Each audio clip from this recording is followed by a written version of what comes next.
வணக்கம். இன்றைக்கி நம்ம பார்க்க போகிறது ஒரு பிரிண்ட் அவுட்டில் பாடி ஆஃப் த கண்டென்ட் எப்படி கொண்டு வர்றது அப்படிங்கிறது. ஏன்னா இப்போ நான் ஒரு சாம்பிளுக்கு நான் ஒரு இது எடுத்துக்கிறேன். ஸோ இந்த பிரிண்ட் அவுட்டை பொறுத்தவரை ஹெட்டிங் எல்லாமே ஃபிக்ஸ்டு. நம்ம இந்த இடத்துல என்ன வர வைக்கிறோமோ அதை நம்ம எக்காரணம் கூட நம்ம மாற்றவும் மாட்டோம். இது வந்து கம்பெனியோட டீடைல்ஸ், இது வாங்குறவங்களோட கம்பெனியோட டீடைல்ஸ், இது நம்மளோட இன்வாய்ஸ் நம்பர், டேட், இது எல்லாமே ஃபிக்ஸ்டு கண்டென்ட். ஆனால் இந்த இடத்துல வரக்கூடிய கண்டென்ட் மாறிட்டே இருக்கும். அதாவது இப்போ உதாரணத்துக்கு தனராம் என்டர்பிரைசஸ்ங்கிற நபர் இந்த பில்லில் ஒரு 5 ப்ராடக்ட் வாங்கியிருக்கலாம், அடுத்த டைம் வரும்போது 2 ப்ராடக்ட் வாங்கலாம், இல்லை வேற ஒரு நபர் வந்து ஒரே ஒரு ப்ராடக்ட் கூட வாங்கிட்டு போகலாம். அப்போ அந்த ப்ராடக்ட் நம்பர் ஆஃப் ப்ராடக்ட்டை பொறுத்து ஏற்ற மாதிரி இந்த இடத்துல இருக்கக்கூடிய கண்டென்ட்டோட லைன்ஸ் வந்து மாறிக்கிட்டே இருக்கும். ஸோ இதுதான் body of the print out. So இந்த பிரிண்ட் அவுட்டை எப்படி நம்ம கொண்டு வர போகிறது அப்படிங்கிறதான் இந்த வீடியோவில் நம்ம பார்க்க போகிறது. ஸோ அதுக்கு வந்து நான் வந்து இந்த ப்ராடக்ட் லிஸ்ட் வியூவில் டீஃபால்ட்டாக ஏற்கனவே லாஸ்ட்டாக போட்ட பில்லை வந்து அடிஷ்னலாக கொஞ்சம் மாடிஃபிகேஷன் பண்ணியிருக்கேன். எப்படி அப்படின்னா அடிஷ்னலாக கண்டென்ட் வந்து நான் சேர்த்துருக்கேன். அதாவது கோட்டு கொடுத்து நான் லாஸ்ட்டாக போட்ட பில் ஓப்பன் பண்ணிக்கிறேன். இதில் ஒரு 4-5 ப்ராடக்ட் இருக்கிற மாதிரி நான் ஆட் கொடுத்துருக்கேன். ஓகேங்களா? ஸோ முக்கியமாக பிரிண்ட் கொடுக்கும்போது பாஸ் பண்ணி ஒர்க் அவுட் பண்ணுங்கள். ஒரு டைம் ஸ்டாப் பண்ணி ஒர்க் அவுட் பண்ணிங்கன்னா அது வந்து உங்களுக்கு டைம் வந்து ரொம்ப லேகிங் ஆகிட்டே இருக்கும். ஓகேங்களா?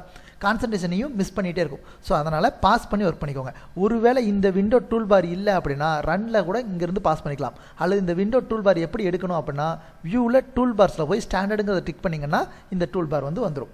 ஸோ நான் இப்போ இந்த கண்டென்ட், அதாவது இதில் இந்த பில்லை பொறுத்தவரை 6 பில்லை பொறுத்தவரை இந்த இடத்துல எனக்கு 4 ப்ராடக்ட்ஸ் இருக்குது. இந்த 4 ப்ராடக்ட்டையும் என்னோட பிரிண்ட் அவுட்டில் இந்த ப்ராடக்ட் நேம் கீழே, அதாவது இந்த இடத்துல 6 சொல்லி நான் டம்மியாக டைப் பண்ணிக்கக்கூடிய இந்த இடத்துல நான் 1 by 1 பிரிண்ட் அவுட்டில் கொண்டு வர போகிறேன்.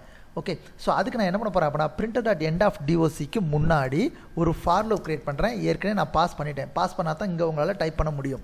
For i is equal to 1 to அந்த லிஸ்ட் வியூவோட பேர் வந்து product list view. So product list view dot list item dot count. So next. So இதுக்குள்ளே தான் அதோட கோடிங் நான் டைப் பண்ண போகிறேன். அதாவது ப்ராடக்ட் லிஸ்ட்டில் எத்தனை லைன் இருக்கோ அத்தனை டைம் இதுக்குள்ளே இருக்கக்கூடிய கோடிங் ரிப்பீட் ஆக போகுது. ஓகேங்களா? ஸோ நான் ஏற்கனவே சொல்லியிருக்கேன், ஒரு பிரிண்ட் அவுட் கொண்டு வரணும் அப்படின்னா அது ஆப்ஜெக்டாகவும் இருக்கலாம், அல்லது ஒரு ஆப்ஜெக்டோட வேல்யூவாகவும் இருக்கலாம். அதாவது இந்த மாதிரி ஒரு ஃபிக்ஸ்டு கண்டென்ட்டாகவும் இருக்கலாம், நான் ஃபிக்ஸ்டு கண்டென்ட், அது ஒரு ஆப்ஜெக்டோட வேல்யூ என்னென்னாலும் இங்கே டைப் பண்ணியிருக்கலாம் அப்படிங்கிற மாதிரி கூட இருக்கலாம். அந்த வேல்யூ நம்ம எடுக்கும்போது கரண்ட் டச் கரண்ட் ஒய் வந்து நம்ம செட் பண்ணியிருக்கணும். ஸோ அதனால் நான் கரண்ட் டச் கரண்ட் ஒய் இதை நான் வந்து கொடுத்துட்றேன். ஓகே. ஸோ அலைன்மெண்ட் வந்து ப்ராப்பராக பண்ணிக்கோங்க. அதுதான் உங்களுக்கு கரெக்ஷன்ஸ் மேட் பண்ணுறதுக்கு ஈஸியாக இருக்கும். ஓகே. ஸோ இப்போ நான் என்ன பண்ணியிருக்கேன் அப்படின்னா ஜஸ்ட் அமௌண்ட்டுங்கிற ஒரு வார்த்தையை ப்ராடக்ட் லிஸ்ட்டில் எத்தனை லைன் இருக்கோ அத்தனை லைன்லையும் நான் பிரிண்ட் அவுட் பண்ணுற மாதிரி பண்ணியிருக்கேன். இது வந்து ஆக்சுவலாக தப்பு, ஆனால் இதோட ரிசல்ட் எப்படி இருக்குங்கிறத நான் பார்க்க போகிறேன். ஓகே. ஸோ அதுக்கு முன்னாடி ஒரு சின்ன சேஞ்ச் மட்டும் பண்ணிக்கிறேன். ஏன்னா இதுவும் ஒரே கரண்ட் டச் கரண்ட் ஒயில் இருக்கிறதுனால இந்த இடத்துல நான் வந்து 5000 நான் கொடுத்துக்கிறேன். ஓகே. ஸோ இப்போ நான் ரன் பண்ணுறேன், சேவ் பண்ணி எஸ் கொடுக்குறேன். நான் வந்து லாஸ்ட் டைம் வரைக்கும் நான் OneNoteங்கிற பிளக்கின் யூஸ் பண்ணிட்டு இருந்தேன். இந்த வீடியோவில் நான் வந்து ஃபாஸ்ட் ரீடருங்கிற ஒரு பிளக்கின் யூஸ் பண்ணுறேன். ஸோ இது வந்து டிஃபால்ட்டாக நெட்லேருந்து ஃபாஸ்ட் ரீடர்னு சொல்லி டிஃபால்ட்டாக பிடிஎஃபாக கன்வெர்ட் பண்ணுறது கிடைக்கக்கூடிய ஒரு பிளக்கின். இது வந்து நமக்கு யூசர் ஃப்ரெண்ட்லியாகவும் இருக்கும். ஓகே. ஸோ இந்த ஃபாஸ்ட் ரீடர் கொடுத்தீங்கன்னா உங்களோட பிரிண்ட் அவுட் பிரிண்ட் ப்ரிவியூ பார்க்குறதுக்கு பதிலாக பிடிஎஃபாகவே கன்வெர்ட் ஆகும். ஸோ அதனால் அது என்ன கேட்குது அப்படின்னா பிடிஎஃபை நான் எங்கே சேவ் பண்ணட்டும், பிரிண்ட் டு பிடிஎஃப் டாக்குமெண்ட், பிடிஎஃபை நான் எங்கே சேவ் பண்ணட்டும்னு கேட்கும். நீங்கள் ஏதாச்சும் ஒரு லொக்கேஷன், நான் டெஸ்க்டாப்பில் 1ன்னு கொடுத்து நான் சேவ் பண்ணிக்கிறேன்.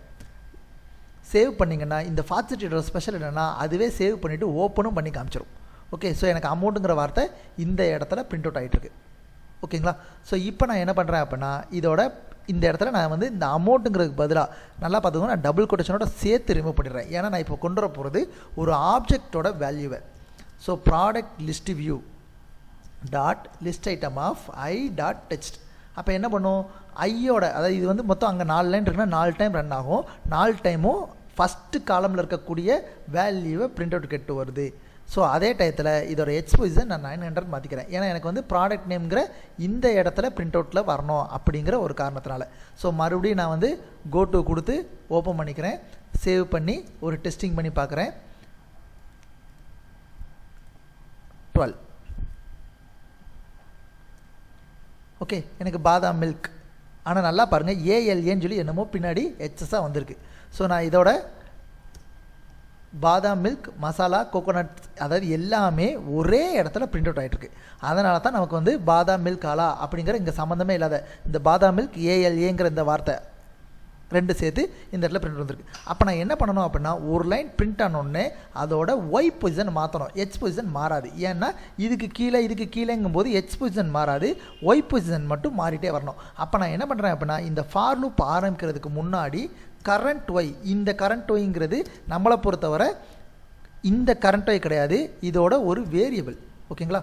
So current Y's equal to என்னோடய ஸ்டார்டிங் பொசிஷனான 5000. ஏன்னா இங்கே நான் ஆல்ரெடி நான் செட் பண்ணியிருக்கேன். ஸோ ஸ்டார்டிங் பொசிஷன் வந்து 5000 நான் செட் பண்ணிடுறேன். ஆனால் ஒரு லைனு பிரிண்ட் ஆகுறதுக்கு முன்னாடி current Y's equal to current Y plus 300 கொஞ்சமாக நான் கூட்டிக்கிறேன். இந்த இடத்துல கரண்ட் ஒய்னு நான் கொடுத்துக்கிறேன். அப்படின்னா என்ன நடக்கும் அப்படின்னா மறுபடியும் சொல்லிடுறேன். ஃபஸ்ட்டு வந்து அந்த ஃபார் லூப் ஆரம்பிக்க முன்னாடி ஒரு பொசிஷன் ஒரு லைனை ஒரு இடத்த வந்து ஃபிக்ஸ் பண்ணிக்குது. அதுக்கப்புறம் அந்த லைன் பிரிண்ட் ஆகிறப்பெல்லாம் அதோட பொசிஷன் 1 by 1 கூட்டிகிட்டே இருக்குது. எவ்வளோ வேல்யூ கொடுத்துன்னா 300 கொடுது. அதனால தான் இந்த கரண்ட் ஒய் தூக்கி நான் இங்கே கொடுத்துருக்கேன். ஓகேங்களா. இப்போ நான் அதே பிரிண்ட் அவுட்டை ரன் பண்ணி பார்க்குறேன். எஃப்ஐ கொடுத்து ஸோ சேவ் பண்ணி எஸ் கொடுக்குறேன். 13 14ங்கிற நேமில் நான் பிரிண்ட் அவுட் பண்ணிக்கிறேன். ஓகேங்களா. இப்போ எப்படி வருதுன்னு பார்த்தீங்களா. So chicken masala choco nuts எக்கு பாதாம் மில்க் இது எல்லாமே 1 by 1 எனக்கு கீழே வர ஆரம்பிச்சிருது. ஸோ இதோட எக்ஸ் பொசிஷனையும் ஒய் பொசிஷன் நான் அட்ஜஸ்ட் பண்ணணும். ஏன்னா அது வந்து எனக்கு வந்து ஒரு ப்ராப்பரான ஒரு இடத்துல இல்லை. ஸோ அதனால் நான் இந்த இடத்துல 4700 கொடுத்துக்கிறேன். எக்ஸ் பொசிஷனை 700 கொடுத்துக்கிறேன். ஓகேங்களா. ஏன்னா எனக்கு இந்த ஸ்பேஸ் வந்து தேவையில்லாமல் இருக்குது அப்படிங்கிற ஒரு காரணத்தினால. இப்போ நான் கோட்டு கொடுத்து அதை ரன் பண்ணுறேன் அல்லது ஷார்ட்கட் கீ எஃப்ஐன்னு யூஸ் பண்ணிக்கோங்க. கோட்டு கொடுத்து மறுபடியும் நான் போட்ட பில்லை ஓப்பன் பண்ணி சேவ் கொடுத்து எஸ் கொடுக்குறேன். பிரிண்ட் பண்ணுறேன். ஓகே. ஸோ 15 அப்படிங்கிற ஒரு நம்பரில் நான் வந்து அதை சேவ் பண்ணுறேன். ஒரு நல்ல பிரிண்டர், அதாவது ஒரு நல்ல உங்களுக்கு வந்து பிரிண்ட் கோடிங் நல்லா தெரியும் அப்படின்னா இது இந்த 1 2 3ன்னு சொல்லி சேவ் பண்ணி பழகுங்க. அதாவது 50வது பிரிண்ட் அவுட்டில் அது எவ்வளோ காம்ப்ளிகேட்டடாக பிரிண்ட் அவுட் இருந்தாலும் 50வது பிரிண்ட் அவுட்டில் ஆன்சர் கரெக்டாக வந்துருச்சு, நீங்கள் நினச்ச பிரிண்ட் அவுட் நீங்கள் கொண்டு வந்துட்டீங்க அப்படின்னா நீங்கள் வந்து ஒரு நல்ல வெல் ப்ரோக்ராம்னு நீங்களே ஸ்ப்ளாஷ் பண்ணிக்கலாம். ஓகேங்களா. ஸோ இப்போ எனக்கு எக்ஸ் பொசிஷன் ஒய் பொசிஷன் ப்ராப்பராக செட் ஆயிடுச்சு. அதுக்கடுத்து நான் கொண்டு வர வேண்டிய கண்டென்ட் என்னென்னா குவான்டிட்டி. ஸோ குவான்டிட்டிங்கிறது எனக்கு இங்கே எத்தனை காலமில் இருக்குன்னா ஒரு காலம் நான் மறைச்சி வச்சுருக்கிறதுனால சப் ஐட்டம் ஆஃப் 2ங்கிற கண்டென்ட்டில் எனக்கு குவான்டிட்டிங்கிற காலம் இருக்குது. ஓகேங்களா. ஸோ அதனால் இதே கண்டென்ட்டை அப்படியே காப்பி பண்ணிடுறேன் வித்தவுட் கரண்ட் ஒய். ஏன்னா கரண்ட் ஒய்ங்கிறது எனக்கு ஒரு லைன் முடிஞ்சதுக்கப்புறமோ அல்லது ஆரம்பிக்கும் போது மட்டும் தான் கூடணும். ஏன்னா இந்த லைன்லேயே அதாவது இந்த ப்ராடக்ட் நேம் பிரிண்ட் ஆகக்கூடிய அதே லைனில் தான் நான் வந்து குவான்டிட்டியும் பிரிண்ட் பண்ண போகிறேன். ஓகேங்களா. ஸோ நான் பாஸ் பண்ணுறது ஷார்ட்கட் கீ யூஸ் பண்ணுறேன். ஷார்ட்கட் கீ வந்து Alt R K. ஓகேங்களா. ஸோ அதுக்கு அடுத்தது இப்போ நான் வந்து இந்த இடத்துல டாட் சப்ஐட்டம் ஆஃப் 2, ஏன்னா 2ங்கிறது குவான்டிட்டியை குறிக்கும். அதே டயத்தில் அதோட எக்ஸ் பொசிஷன் மட்டும் மாறும். ஸோ எக்ஸ் பொசிஷன் நான் வந்து ஒரு 3000 சொல்லி நான் கொடுத்துக்கிறேன். இதை கரெக்டாக எக்ஸாக்டாக கொடுக்கணும், ஓரளவுக்கு அசம்ஷன் பண்ணணும் அப்படின்னா குவான்டிட்டிங்கிற ஹெட்டிங் எங்கே கொடுத்துருக்கீங்கன்னு பாருங்கள். குவான்டிட்டியோட எக்ஸ் பொசிஷன் வந்து 7100. அப்போ இங்கே வந்து நீங்கள் என்ன பண்ணலாம் அப்படின்னா 7300. ஏன்னா எனக்கு வந்து ஒரு சென்ட்ரல் அலைன்மெண்ட்டில் வரணும் அப்படிங்கிறதுக்காக. ஆனால் இப்போ நம்ம பண்ணிட்டு இருக்கிற கோடிங் வந்து லெஃப்ட் அலைன்மெண்ட்டை தான் கொடுக்கும். சென்ட்ரல் அலைன்மெண்ட்டுக்கு இந்த கோடிங் சப்போர்ட் பண்ணாது. சென்ட்ரல் அலைன்மெண்ட் கோடிங் வந்து நெக்ஸ்ட் பார்க்கலாம். ஸோ ஃபஸ்ட் வந்து இப்போ கண்டென்ட்டை நம்ம உள்ளே கொண்டு வந்துடுறோம். ஓகேங்களா. ஸோ சேவ் பண்ணுறேன், எஸ் பண்ணுறேன். ஸோ 16ங்கிற நம்பரில் நான் வந்து சேவ் பண்ணிடுறேன். எனக்கு அது வந்து ஓப்பனே பண்ணி காமிச்சிருது. ஸோ குவான்டிட்டி வந்து பிரிண்ட் அவுட்டில் வந்துருச்சு. அப்போ இப்போ உங்களுக்கு புரிஞ்சிருக்கும். இதே மாதிரி நான் ரேட்டை கொண்டு வரணும் அப்படின்னா இதே கண்டென்ட் அப்படியே காப்பி பண்ணி பாஸ் பண்ணிவிட்டு பேஸ்ட் பண்ணிக்கிறேன். So sub item of 3. Sub item of 3 வந்து ரேட்டுங்கிறது எனக்கு வந்து அதோட எக்ஸ்பென்ஷன் என்னென்னு பார்த்தா 8700. அதுலேருந்து ஒரு 200 300 நான் வந்து கூட்டிக்கிறேன். ஸோ அதனால் 8900 வச்சுக்கிறேன். அதே மாதிரி அதுக்கடுத்து அமௌண்ட் வந்து 9900 இருக்குது. ஸோ நான் அதுக்கு பதிலாக 10100 நான் கொடுத்துட்றேன். அமௌண்ட் வந்து சப்ஐட்டம் ஆஃப் 4 இருக்குது. ஸோ எல்லாம் முடிச்சாச்சு. இப்போ நான் வந்து ஒரு பிரிண்ட் எடுத்து பார்க்குறேன். கோ டு லாஸ்ட் பில்லை ஓப்பன் பண்ணிக்கிறேன். Save S 17